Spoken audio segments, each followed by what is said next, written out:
Good evening. My name is Jake Horacek.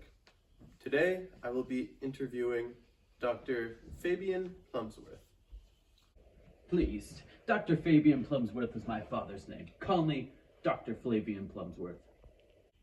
I don't think I will. Thank you for joining me. Let's get right into it. So, tell us a little bit about your experiences as an experimental fish food tester.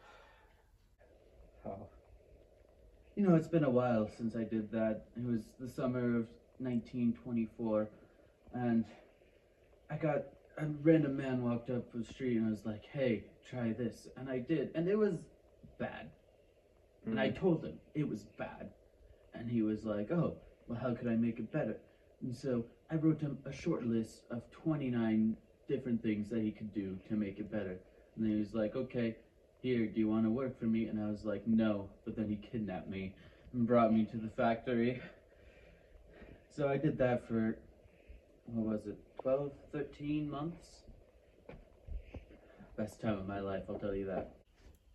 Fascinating. Your new book, The Art of the Worm, describes your trip to New Mexico as quote-unquote pretty bad. Do you care to elaborate on that?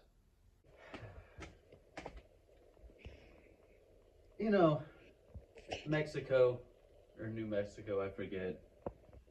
Great country, great people. Horrible, horrible country with horrible people, let me tell you. Oh, you remember the thing about the fish food? Yes. Yeah, it was worse than that. Oh my. They kidnapped me without asking about the fish food first. 10 out of 10 would recommend. Very preposterous. In high school, you were voted to be most likely to be an ineligible man downfield. What does that mean to you? It means I'm fat. I'm very sorry to hear that. Are you aware that in 1823, the Monroe Doctrine was created to prevent European expansion in the Americas? Yes. Do you care to elaborate? No. All right, let's move on. In approximately 64 years, I will be dead. What will you be doing during that time?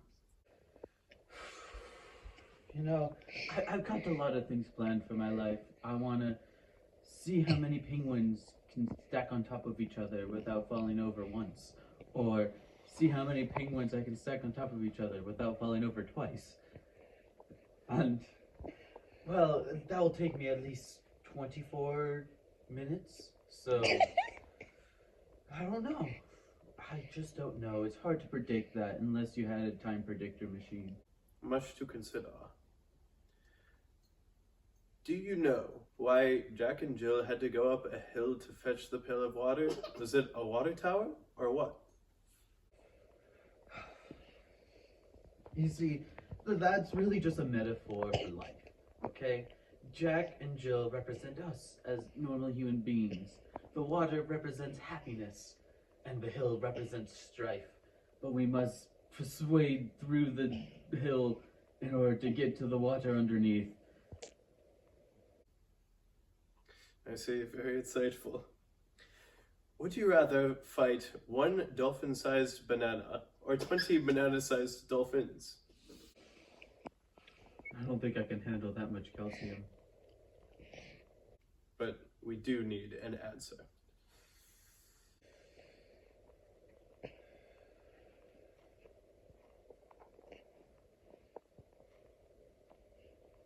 One banana-sized banana. A wise choice. And finally, our viewers would like to know, what the heck does H2O mean anyway?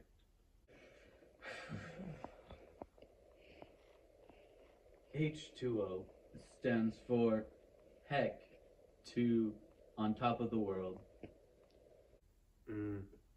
It's a metaphor for life. The H stands for all of us. The 2 represents the water, the top of the hill, and the hill represents O.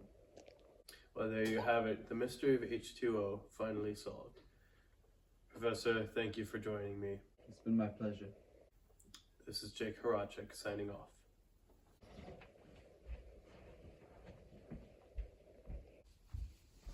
I did not write down any of those questions beforehand.